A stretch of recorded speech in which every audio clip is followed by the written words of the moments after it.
নমস্কার বন্ধুরা, আপনাদের সকলকে স্বাগতম।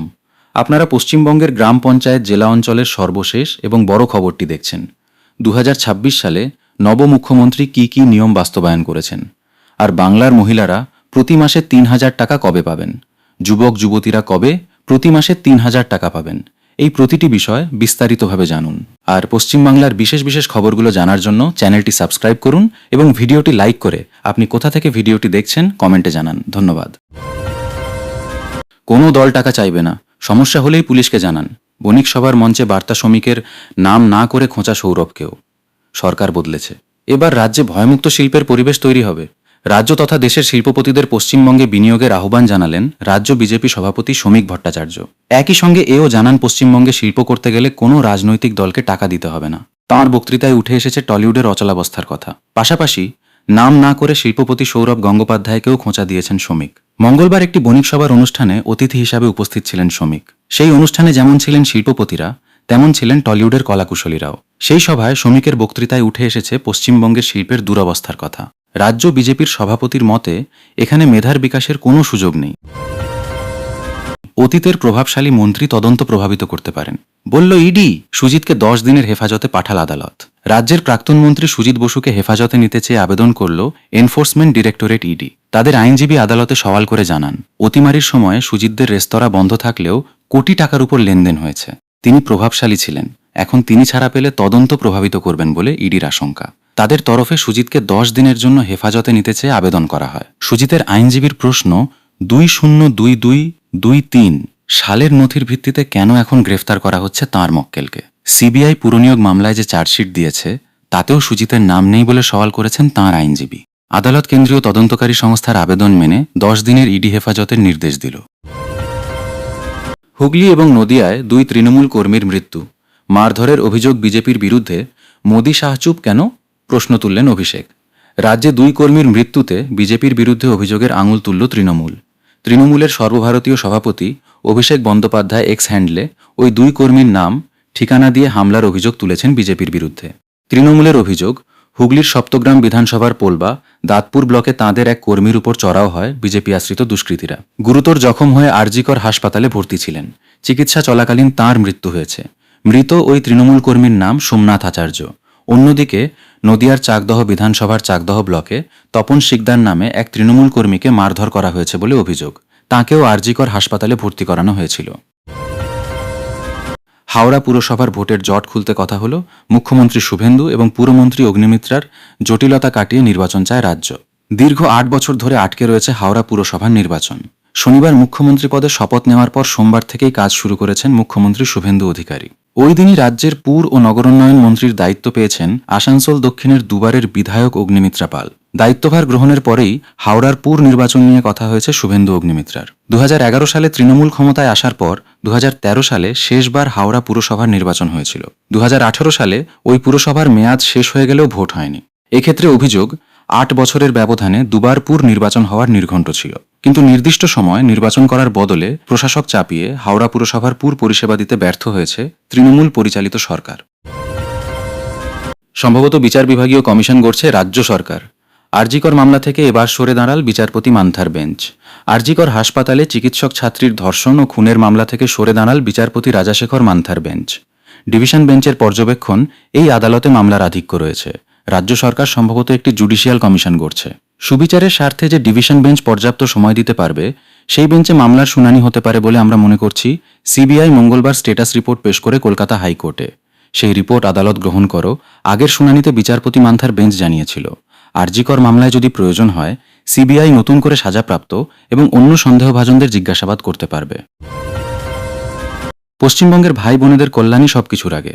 আয়ুষ্মান ভারত পরিষেবার সঙ্গে এ রাজ্য জুড়ে যাওয়ায় বার্তা মোদির। আয়ুষ্মান ভারত স্বাস্থ্য পরিষেবার সঙ্গে জুড়ে গিয়েছে পশ্চিমবঙ্গ। সোমবারই রাজ্যের মন্ত্রিসভার বৈঠকের পর মুখ্যমন্ত্রী শুভেন্দু অধিকারী ঘোষণা করেন, এই পরিষেবা কার্যকর করার জন্য অনুমোদন দেওয়া হয়েছে। কেন্দ্রীয় সরকারের এই স্বাস্থ্য পরিষেবার সঙ্গে বাংলার মানুষ জুড়ে যাওয়ায় মঙ্গলবার নিজের উচ্ছ্বাস প্রকাশ করে প্রধানমন্ত্রী নরেন্দ্র মোদী এক্স হ্যান্ডলে বার্তা দিয়েছেন। প্রধানমন্ত্রী লেখেন, পশ্চিমবঙ্গের ভাই বোনেদের কল্যাণই আমার কাছে সবার আগে। আমি অত্যন্ত খুশি যে রাজ্যবাসী বিশ্বের সবচেয়ে বড় এবং উচ্চ গুণমান সম্পন্ন এই স্বাস্থ্য পরিষেবার সঙ্গে যুক্ত হচ্ছেন। তিনি আরও জানিয়েছেন যে কেন্দ্রের সমস্ত প্রকল্পের সুবিধা যাতে পশ্চিমবঙ্গের মানুষ পান তা ডবল ইঞ্জিনের সরকার সুনিশ্চিত করতে বদ্ধপরিকর। 125 দিনের কাজ চালু হবে 1 জুলাই থেকে। সোনিয়া গান্ধী গুরুত্বপূর্ণ ভূমিকা পালন করেছিলেন, বামেরা জোর দিয়েছিলেন। সমাজকর্মীরা প্রকল্পের নকশা তৈরিতে হাত লাগান। ইউপিএ সরকারের সেই 100 দিনের কাজের প্রকল্প বা মনরেগা জয় এবার আনুষ্ঠানিক ইতি পড়তে চলেছে। 1 জুলাই থেকে মনরেগা বদলে মোদী সরকারের ভিবিজি, রামজি বা বিকশিত ভারত গ্যারান্টি ফর রোজগার অ্যান্ড আজীবিকা মিশন গ্রামীণ চালু হতে চলেছে। সোমবার কেন্দ্রীয় গ্রামোন্নয়ন মন্ত্রক এ বিষয়ে বিজ্ঞপ্তি জারি করেছে। 100 দিনের কাজে দুর্নীতির কাজে অভিযোগ ওঠায় মোদী সরকার পশ্চিমবঙ্গে ওই প্রকল্পের টাকা বন্ধ করে দিয়েছিল। তারপরে অবশ্য আদালত টাকা চালু করতে বলে। ইতিমধ্যে পশ্চিমবঙ্গে বিজেপির সরকার এসেছে। ফলে গোটা দেশের মতো পশ্চিমবঙ্গেও 1 জুলাই থেকে ভিবিজি, রামজি প্রকল্প চালু হবে বলে সূত্রের খবর। শুক্রবার কালীঘাটে জেলার নেতাদের নিয়ে বৈঠকে মমতা। বিধানসভা ভোটে বিপর্যয়ের পর ঘুরে দাঁড়ানোর ডাক দেবেন। 2026 সালের বিধানসভা নির্বাচনে ভরাডুবির পর সংগঠনকে চাঙ্গা করতে বৈঠকে বসতে চলেছেন তৃণমূল নেত্রী মমতা বন্দ্যোপাধ্যায়। আগামী শুক্রবার কালীঘাটের বাসভবনে জেলার শীর্ষ নেতাদের নিয়ে গুরুত্বপূর্ণ বৈঠক ডেকেছেন তিনি। ভোটে পরাজয়ের পর তৃণমূলের ভবিষ্যৎ রণকৌশল নির্ধারণ এবং বিজেপি পরিচালিত রাজ্য সরকারের বিরুদ্ধে আন্দোলনের রূপরেখা তৈরি করাই এই বৈঠকের মূল উদ্দেশ্য বলে দলীয় সূত্রে জানা গিয়েছে। কালীঘাটের দফতর থেকে ইতিমধ্যেই বিভিন্ন জেলার সভাপতিদের কাছে লিখিত বার্তা পাঠানো হয়েছে। বৈঠকে উপস্থিত থাকার জন্য বিশেষভাবে অনুরোধ জানানো হয়েছে দায়িত্বপ্রাপ্ত নেতাদের। তৃণমূলের এক জেলার নেতা জানিয়েছেন, বৈঠকের বার্তা তিনি পেয়েছেন, তবে কি বিষয়ে বৈঠকে আলোচনা হবে তা জানানো হয়নি। উচ্চ মাধ্যমিকের রেজাল্ট কটা থেকে দেখা যাবে? বৃহস্পতিবারই তো ফল প্রকাশ। মাধ্যমিকের পর এবার উচ্চ মাধ্যমিকের ফল প্রকাশ হবে।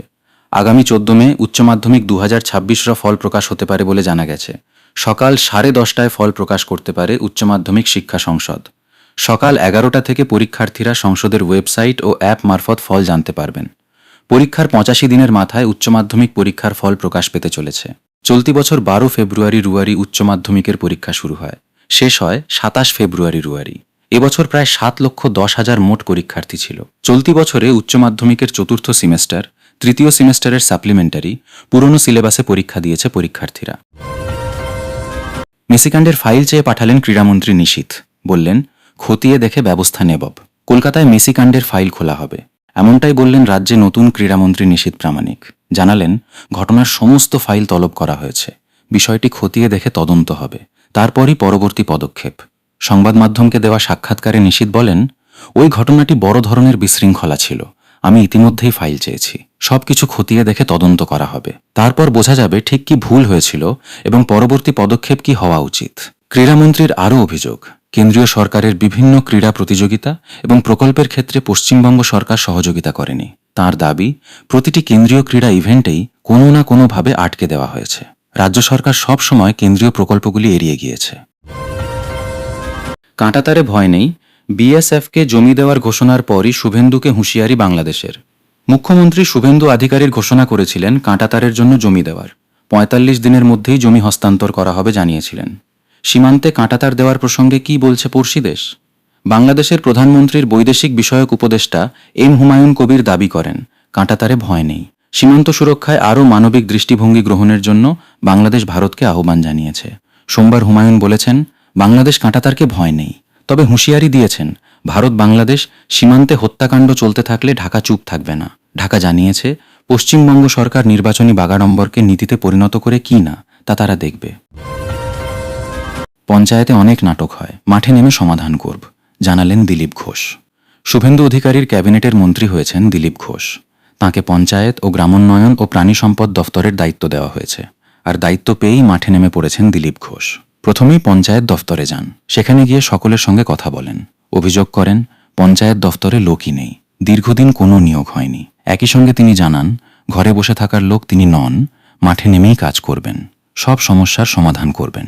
দিলীপ ঘোষ যে মন্ত্রী হচ্ছেন তা আগেই ঘোষণা করা হয়েছিল, তবে দফতর বন্টন হয় গতকাল। নিজের দফতর পেয়েই কাজ শুরু করে দেন দিলীপ ঘোষ। নিজের অফিস থেকে সাংবাদিক বৈঠকে তিনি বলেন, দফতরে এলাম, কর্মীদের সঙ্গে কথা বললাম। একই সঙ্গে সিইও ও মুখ্য সচিব পদে থাকা যায়, ব্যাখ্যা দিলেন মনোজ আগরওয়াল। তিনি রাজ্যের মুখ্য নির্বাচনী আধিকারিক। 24 ঘন্টা আগেও তাঁর এই পরিচয় জানত বঙ্গবাসী। বাংলায় অবাধ ও সুষ্ঠু নির্বাচন সম্পন্ন করার জন্য তাঁকে কৃতিত্ব দেন অনেকে।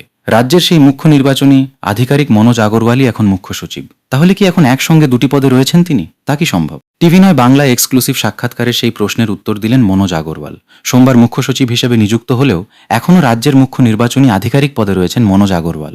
এই দুটি পদ কি একসঙ্গে চালানো সম্ভব? আইন কি বলছে? প্রশ্ন শুনে মনোজ আগরওয়ালের ব্যাখ্যা, আইনে বলা হয়েছে সিইওর সঙ্গে অন্য কোনো পদ দিলে নির্বাচন কমিশনের অনুমোদন লাগে। কথা দিয়েছিলেন শাহ, ক্ষমতায় এসেই সিন্ডিকেট উপড়ে ফেলার নির্দেশ মুখ্যমন্ত্রী শুভেন্দুর। সিন্ডিকেটকে উল্টো করে ঝুলিয়ে দেব। ভোটের আগে বাংলার প্রচারে এসে এমনই হুঙ্কার দিয়েছিলেন কেন্দ্রীয় স্বরাষ্ট্রমন্ত্রী অমিত শাহ। কথা দিয়েছিলেন বিজেপি ক্ষমতায় এসে বাংলায় সিন্ডিকেট রাজ খতম করবে। শাহের কথা রাখলেন মুখ্যমন্ত্রী শুভেন্দু অধিকারী। বাংলা থেকে সিন্ডিকেট রাজ বন্ধ করতে প্রথম কড়া পদক্ষেপ করলেন তিনি। সোমবার বিধায়ক ও জেলাশাসকদের বৈঠকে শুভেন্দু স্পষ্ট বার্তা দিয়েছেন, রাজ্যকে দুর্নীতিমুক্ত করে তুলতে হবে। কোনো দুর্নীতিকেই বরদাস্ত করা হবে না। সেই লক্ষ্যেই প্রথম প্রশাসনিক বৈঠকেই একাধিক নির্দেশ দিয়েছেন শুভেন্দু। তৃণমূলের আমলে সিন্ডিকেট রাজ নিয়ে বারবার অভিযোগ তুলেছিল বিজেপি। ক্ষমতায় এসে প্রথমেই সিন্ডিকেটকে উপড়ে ফেলার সিদ্ধান্ত নিলেন মুখ্যমন্ত্রী। মমতা বন্দ্যোপাধ্যায়কে নিয়ে বড় সিদ্ধান্ত নিলেন মুখ্যমন্ত্রী শুভেন্দু অধিকারী। তৃণমূল কংগ্রেসের সর্বভারতীয় সাধারণ সম্পাদক তথা ডায়মন্ড হারবারের সাংসদ অভিষেক বন্দ্যোপাধ্যায়ের Z+ নিরাপত্তায় যখন কাঁচি, ঠিক তখনই প্রাক্তন মুখ্যমন্ত্রী মমতা বন্দ্যোপাধ্যায়ের নিরাপত্তায় যাতে কোনো গাফিলতি না হয় সেই নির্দেশ মুখ্যমন্ত্রী শুভেন্দু অধিকারীর। জানা যাচ্ছে শুভেন্দু কলকাতা পুলিশকে নির্দেশ দিয়েছেন যাতে কোনো রকম মমতার নিরাপত্তা নিয়ে সমঝোতা না করা হয়। কারণ প্রাক্তন মুখ্যমন্ত্রী শুধু রাজনৈতিক ব্যক্তিত্বই নয়, তিনি দীর্ঘদিন এ রাজ্যের শাসনভার সামলেছেন। তিনি একজন বর্ষীয়ান নেত্রী। তাই তাঁর নিরাপত্তা ব্যবস্থায় যেন কোনো ত্রুটি না থাকে তা নিশ্চিত করতে বলা হয়েছে। মুখ্যমন্ত্রী পদে শপথ নেওয়ার পর সোমবার নবান্নে প্রথমবার শীর্ষ পুলিশ আধিকারিকদের সঙ্গে বৈঠক করেন শুভেন্দু অধিকারী। সংখ্যালঘুরা আমাদের সমর্থন করেছে, তাঁদের উন্নয়ন নিয়ে বড় কথা বিজেপির। 15 বছর পর রাজ্যে পরিবর্তন হয়েছে। প্রথমবার বাংলায় ক্ষমতায় এসেছে বিজেপি। তারপর থেকেই প্রশ্ন উঠছে, পদ্মশিবির কি এবার সংখ্যালঘুদের ভোটও পেয়েছে? সেই প্রশ্নেরই উত্তর দিলেন রাজ্য বিজেপির সভাপতি শ্রমিক ভট্টাচার্য। একই সঙ্গে উন্নয়ন নিয়ে ভেদাভেদ হবে কি না সেই জল্পনাকেও খারিজ করে দিলেন। কি বললেন রাজ্য বিজেপির সভাপতি? 26-এর নির্বাচনের আগে বিজেপি কর্মীদের সঙ্গে বৈঠকে শ্রমিক বলেছিলেন, এই নির্বাচনে ক্ষমতায় না এলে আমরা পার্টি করতে পারবো না। সে কথা উল্লেখ করে একটি সংবাদ মাধ্যমকে দেওয়া সাক্ষাৎকারে বিজেপির রাজ্য সভাপতি বলেন, আমি তো প্রকাশ্যে বলছি, এই নির্বাচন ছিল হিন্দু বাঙালির জন্য শেষ নির্বাচন। দায়িত্ব নিয়েই রেশন নিয়ে বড় বার্তা দিলেন খাদ্যমন্ত্রী অশোক কীর্তনিয়া। শপথ গ্রহণের পরেই রেশন দুর্নীতি দমনে কার্যত জেহাদ ঘোষণা করলেন পশ্চিমবঙ্গের নতুন সরকারের খাদ্যমন্ত্রী অশোক কীর্তনিয়া।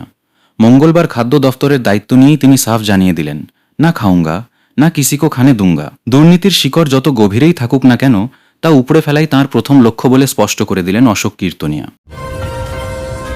শুভেন্দু মুখ্যমন্ত্রী হওয়ার পর যা হারালেন অভিষেক। শনিবার মুখ্যমন্ত্রী পদে শপথ নেওয়ার পর সোমবার নবান্নে প্রথমবার শীর্ষ পুলিশ আধিকারিকদের সঙ্গে বৈঠক করেন শুভেন্দু অধিকারী। তখনই উঠে আসে ভিআইপিদের নিরাপত্তা সংক্রান্ত বিষয়টি। সেখানেই ভিআইপি হিসেবে ডায়মন্ড হারবারের সাংসদ অভিষেক বন্দ্যোপাধ্যায়ের নিরাপত্তা সংক্রান্ত বিষয়েও উঠে আসে। শীঘ্রই চালু হচ্ছে ওয়ার্ক ফ্রম হোম। পশ্চিম এশিয়ার যুদ্ধ পরিস্থিতিতে উদ্বিগ্ন প্রধানমন্ত্রী নরেন্দ্র মোদী। জ্বালানি ব্যবহারে সংযত হওয়ার বার্তা প্রধানমন্ত্রীর। মেট্রো ও ইলেকট্রিক বাসের ব্যবহার বেশি করে করার কথা বলা হয়েছে। স্কুলগুলিকে অনলাইন ক্লাস করানো ও অফিসগুলিকে বাড়ি থেকে কাজ করার পরামর্শ দিয়েছেন প্রধানমন্ত্রী। তৃণমূল নেতার বাড়ির এই সুড়ঙ্গ দেখে চমকে গেল পুলিশ। মধ্য হাওড়ায় কান পাতলে শোনা যায়, শামীম আহমেদ প্রাক্তন মন্ত্রী অরূপ রায়ের অত্যন্ত ঘনিষ্ঠ ছিলেন। একসময় শপিং মলে সামান্য কর্মচারীর চাকরি করা শামীম আজ দাপুটে তৃণমূল নেতা। খোঁজ করতে গিয়েই বেরিয়ে এলবাড়ির ভিতরের সেই বিলাসবহুল ছবি। পালঙ্কের মতো বিছানা, কারুকার্য করা ড্রেসিং টেবিল দেখলে সিনেমার সেট বলে ভুল হতে পারে। টিভি নয়, বাংলার ক্যামেরায় দেখা গেল সেই ঘরের দরজার ছবি, যার গায়ে নেমপ্লেটে লেখা শামীম আহমেদের নাম।